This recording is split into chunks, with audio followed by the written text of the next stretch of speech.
Hi friends, ಎಲ್ಲರಿಗೂ ನಮಸ್ಕಾರ. ರವಿಚಂದ್ರಿಕಾ ಕಿಚನ್ಗೆ ಸ್ವಾಗತ. ಇವತ್ತಿನ ರೆಸಿಪಿ ಬನ್ನಿ, ಟೊಮೆಟೊ ಸಾಸ್ ಮನೆಯಲ್ಲೇ ಹೆಲ್ದಿಯಾಗಿ ಯಾವ ರೀತಿ ಮಾಡೋದು ಅಂತ ತಿಳಿಸ್ಕೊಡ್ತಾ ಇದ್ದೀನಿ. ಟೇಸ್ಟಿಯಾಗಿ ಮಕ್ಕಳಿಗೆ ಮನೆಯಲ್ಲೇ ಸಾಸ್ ಮಾಡಿ ಯಾವ ರೀತಿ ಕೊಡಬೇಕಂತ. ಇವತ್ತು ನಾನು ಟೊಮೆಟೊ ಸಾಸ್ ಮಾಡೋದಕ್ಕೆ ಇಲ್ಲಿ ಒಂದು ಅರ್ಧ ಕೆಜಿ ಟೊಮೆಟೊನ ತೊಗೊಂಡಿದ್ದೀನಿ.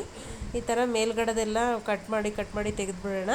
ಇಲ್ಲಿ ಬಿಸಿ ನೀರು ಇಟ್ಟಿದ್ದೀನಿ. ಬಿಸಿ ನೀರಲ್ಲಿ ಚೆನ್ನಾಗಿ ಒಂದು 5 ನಿಮಿಷ ಬೆಂದರೆ ಸಾಕು ಟೊಮೆಟೊ. ಇದರೊಳಗಡೆ ಒಂದೆರಡು ಒಣಮೆಣ್ಸಿಕಾಯಿ ಕೂಡ ಸೇರಿಸ್ಕೊಳ್ತಾ ಇದ್ದೀನಿ, ಮತ್ತು ಒಂದು ಗೆಡ್ಡೆ ಬೆಳ್ಳುಳ್ಳಿ ಹಾಕ್ಕೊಳ್ತಾ ಇದ್ದೀನಿ. ಒಣಮೆಣ್ಸಿಕಾಯಿ ನಿಮಗೆ ಒಂದು ಬೇಕಂದರೆ ಸಾಕು, ಒಂದೇ ಬೇಕಂದರೆ ಹಾಕ್ಕೊಳ್ಳಿ. ಖಾರ ಬೇಡ ಅಂತ ಅಂದರೆ ಬೇಕಾದರೆ ಹಾಕೋದೇ ಬೇಡ. ಬೆಳ್ಳುಳ್ಳಿ ಅಷ್ಟೇ ಹಾಕ್ಕೊಂಡ್ರೆ ಸಾಕು.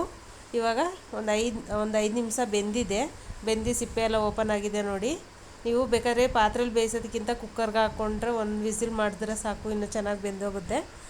ಇವಾಗ ಸಪ್ರೇಟ್ ತಟ್ಟೆಗೆ ತೆಗೆದಿಟ್ಕೊಂಡು ತಣ್ಣಗಾದ್ಮೇಲೆ ಇವಾಗ ಈ ಥರ ಸಿಪ್ಪೆ ಎಲ್ಲ ತೆಗೆದುಬಿಡೋಣ ಸಿಪ್ಪೆ. ನೀವು ಬೇಕಾದರೆ ಹಂಗೇನೋ ರುಬ್ಬೋದು, ಗ್ರೈಂಡ್ ಮಾಡ್ಬೋದು, ಹಂಗೇನೆ ಏನು ತೊಂದರೆ ಇಲ್ಲ. ನಾನು ಈ ಸಿಪ್ಪೆ ತೆಗಿತಾ ಇದ್ದೀನಿ, ಹಂಗೆ ಸಿಗತ್ತೆ ಅಂತ ಹೇಳ್ಬಿಟ್ಟು. ಈ ಥರ ನೀಟಾಗಿ ಸಿಪ್ಪೆ ತಗೊಳ್ಳೋಣ.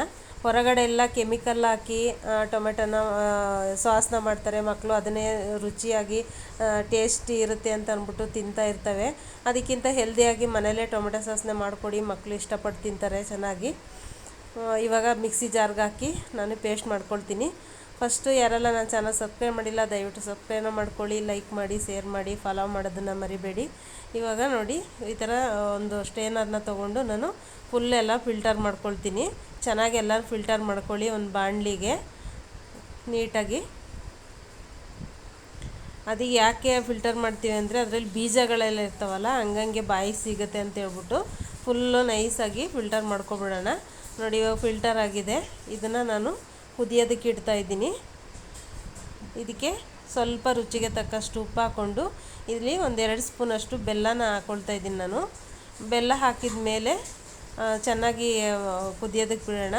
ನೋಡಿ, ಸಾಸು ಚೆನ್ನಾಗಿ ರೆಡಿಯಾಗಿದೆ, ಕಲರ್ ಕೂಡ ಬಂದಿದೆ. ಹೊರಗಡೆ ಕಲರ್ನ ಸೇರಿಸ್ತಾರೆ ಹಾಳಾಗಬಾರ್ದು ಅಂತ ಹೇಳ್ಬಿಟ್ಟು.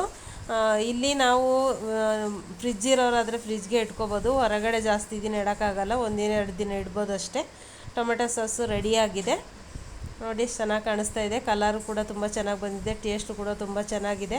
ಈ ಥರ ಒಂದು ಗಾಜಿನ ಬಾಟಲ್ಗೆ ಹಾಕ್ಕೊಂಡು ಫ್ರಿಜ್ಜಲ್ಲಿ ಇಟ್ಕೊಂಡ್ರೆ ಆವಾಗವಾಗ ಮಕ್ಕಳಿಗೆ ಬ್ರೆಡ್ ಮೇಲಾಗಲಿ ಚಪಾತಿಗಾಗಲಿ ಯಾವುದಕ್ಕಾದ್ರೂ ಹಾಕ್ಕೊಡ್ತಾಯಿದ್ರೆ ಸಮೋಸ ಜೊತೆ ಎಲ್ಲ ಜೊತೆನೂ ತಿನ್ಬೋದು. ತುಂಬ ಚೆನ್ನಾಗಿರುತ್ತೆ. ಟೊಮೆಟೊ ಸಾಸ್ ರೆಡಿಯಾಗಿದೆ. Thank you friends, bye.